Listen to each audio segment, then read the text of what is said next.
I found a recipe for some chocolate banana bread, just the regular, not sandwich loaf or anything.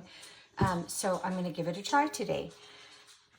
You take 100 grams of active starter, and like I'd shown before, I measure my, or weigh my empty jar so I know how much is in it. And after what I've did yesterday, I'm considering this active because I just fed it yesterday. There is 100 grams left in this jar. So I'm going to go ahead and dump it in. It is so sticky, it's amazing to me. I guess that's why they came up with the idea of making paste out of flour and water.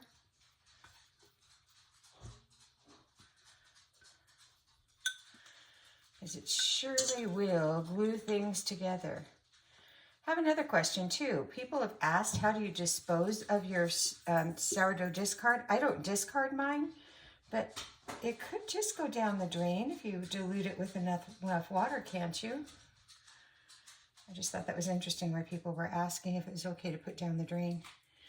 Okay, so that's 100 grams of starter, and I'm going to use 375 grams of filtered water. I've already got this measured out, and we're going to whisk that together.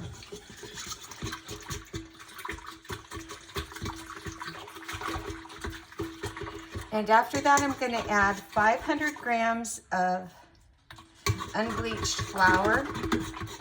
When you're whisking, you want to make sure that there's no more clumps of the starter.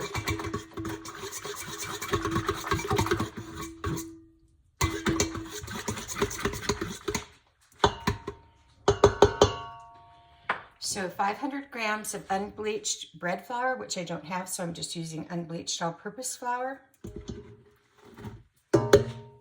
15 grams of salt. And 30 grams of cocoa powder. I don't even buy the Hershey's, I just use the store brand. So let's see what we've got here. You're supposed to mix it together. I always mix mine in my mixer. I guess there's sourdough people that think that's taboo, but I don't like getting my hands dirty. So I'm going to go ahead and mix this together until it clears the sides of the bowl.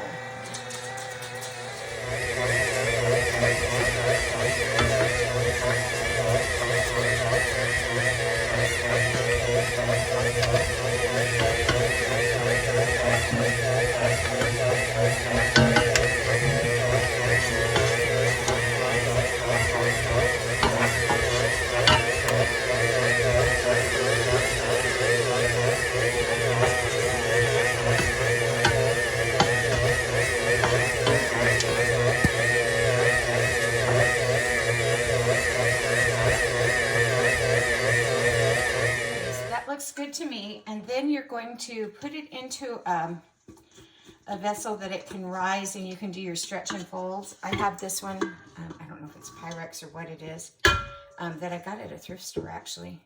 That's got a little bit more of a flat bottom, so that helps me with stretch and folds. And I'll empty this, it's really sticky, into the bowl. And it says to let it sit for 1 hour, so we shall do that. Oh, sit covered. Let me cover it too. Okay, so it's been an hour, and oh, sorry, I agitated the birds by feeding them. I just used plastic shower caps, to cover my loaves. So it's time for the first stretch and fold, and I'm going to wet my hands real quick. And just bring it up from one side, fold, and fold.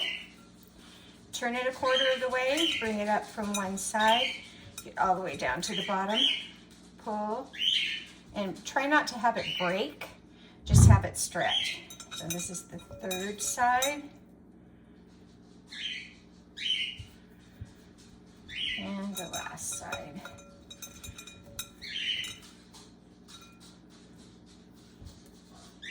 Okay, so that's the first stretch and fold.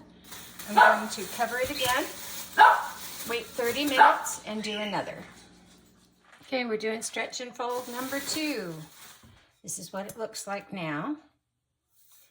I'm going to wet my fingers And start with one edge, pull it up, and fold it over. Turn the bowl.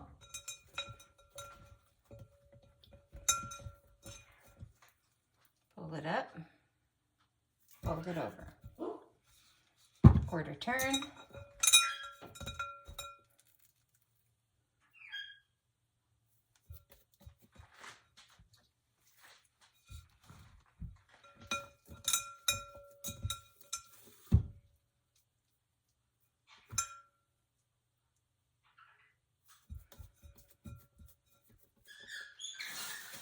Cover it up and let it sit another 30 minutes.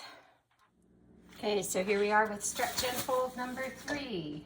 I'm going to wet my fingers. Get underneath. Stretch. It's not quite as sticky, and it seems like it's getting like thicker. Oh, golly. The neighbor's putting up Christmas decorations. The dog's just mad.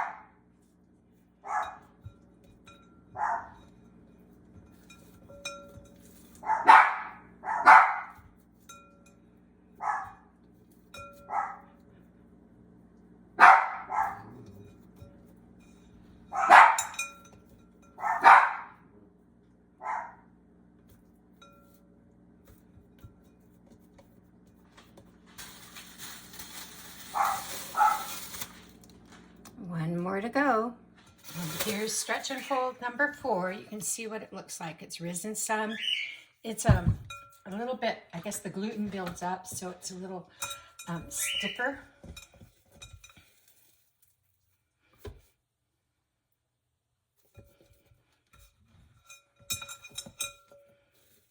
It feels airier.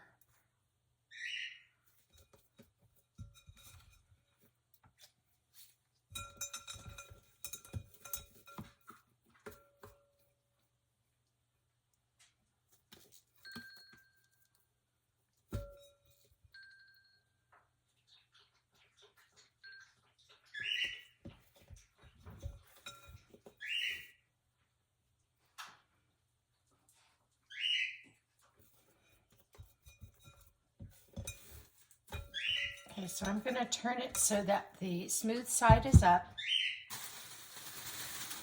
Now, after stretch and fold number 4, we cover it and let it sit for 6 to 10 hours.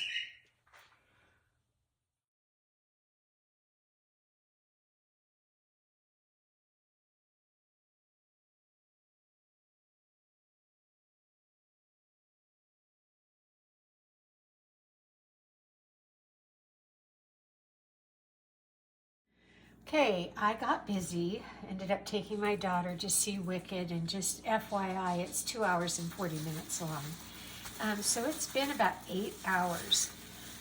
It has more than doubled. You can see the air bubbles.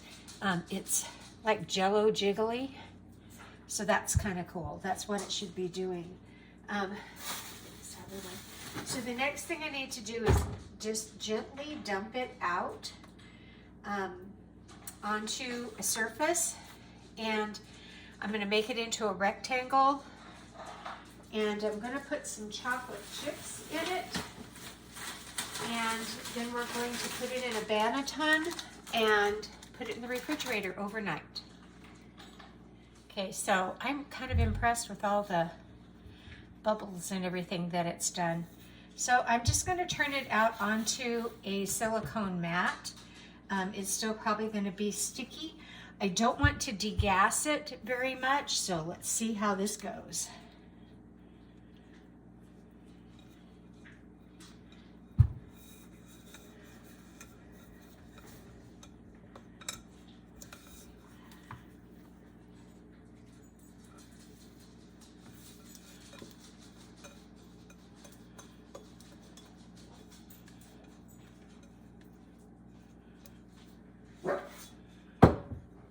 I'm going to stretch it into a rectangle, and I'm going to wet my hands again a little bit.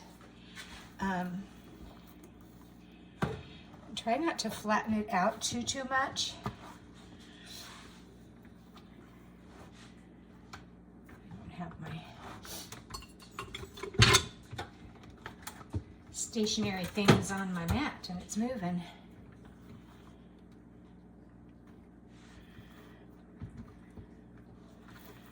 So try and make it as even in thickness as you can.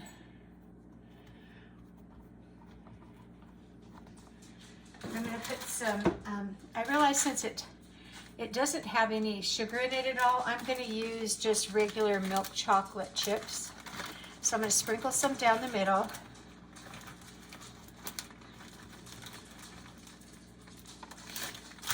And then I'm going to pull this over. So you take it over a third. And what the heck, I'll put some more on there.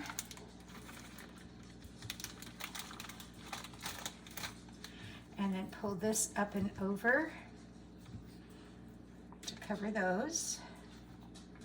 Now an escapee. And then I'm going to roll this from the short end.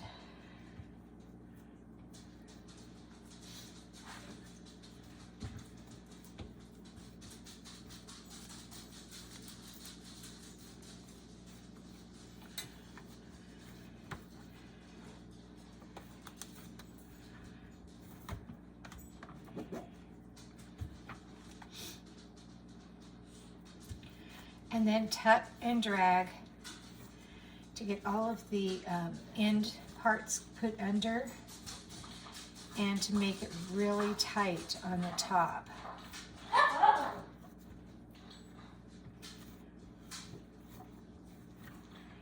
Supposedly the tighter the top, the more it will rise. Get all those swirled under ends under. I'm going to sprinkle it with some rice flour on the top. My banneton has rice flour in it. You use rice flour because it doesn't get absorbed into the dough as much because it doesn't have the gluten.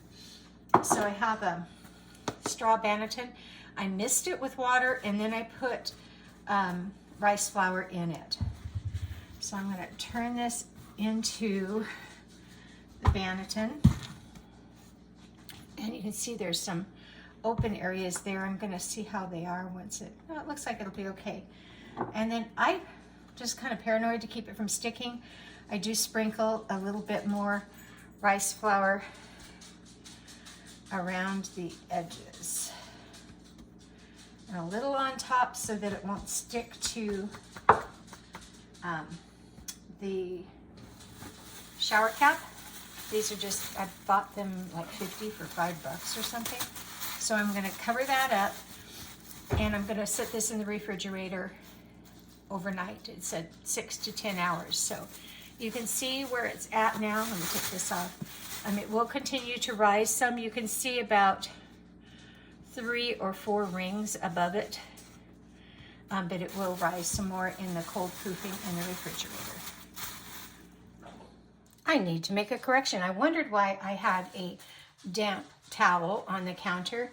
You're supposed to cover it with a damp towel for 1 hour before putting it into the refrigerator. So we'll do that now. Okay, so it's been an hour sitting underneath the moist towel and you can see how it has risen quite a bit. I'm not thrilled with that bubble right there. Let me try and get it out. Okay, I'm going to go ahead and sprinkle some more rice flour on top because it's risen quite a bit and I don't want it to stick to the plastic shower cap as it proofs in the refrigerator. It's a chocolate chip is what it is. So, put the shower cap back on. And put it in the refrigerator overnight, which will be probably about 6 to 8 hours. Okay, I overslept today. Doesn't happen often, but it was sure wonderful. So this has been in the refrigerator about 12 hours. What you do is you preheat your oven to 450 with the Dutch oven in it. And that's something that with my simple sourdough loaves, I do not do. But this one, it called for that, so let's give it a whirl. So preheated the oven with the Dutch oven in it. So it is mighty hot. Just a heads up, I leave the pot holder on the lid because I've been known to reach over and grab it. I did not preheat my silicone pad, and I am going to spray some oil around on it too.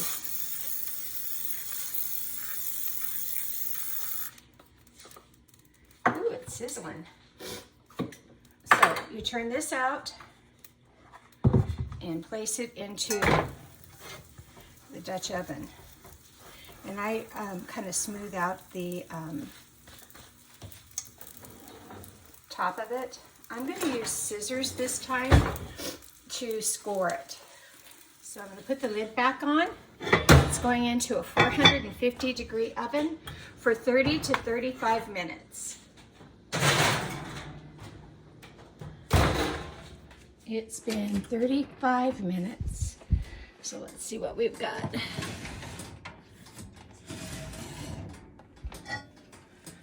Oh, it rose up more. So I'm going to go ahead and leave the lid off for another 15. Okay, so the timer went off on the pie, or on the, I'm making pies too, on the bread. And let's see what the temperature is internally. So this is what it looks like. We'll check the internal temperature. It should be at 200 to 205 degrees.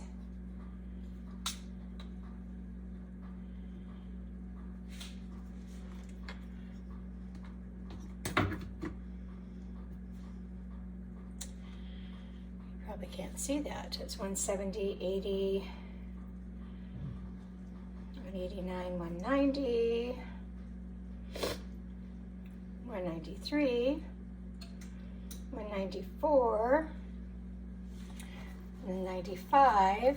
I'm going to go ahead and put the lid back on it and put it back in for about 5 more minutes.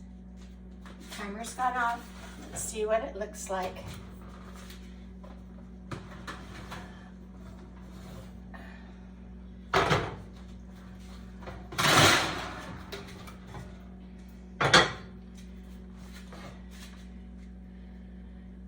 Turn it onto the cooling rack. I think it looks quite yummy. It smells wonderful too. So we're going to cool it and then cut it.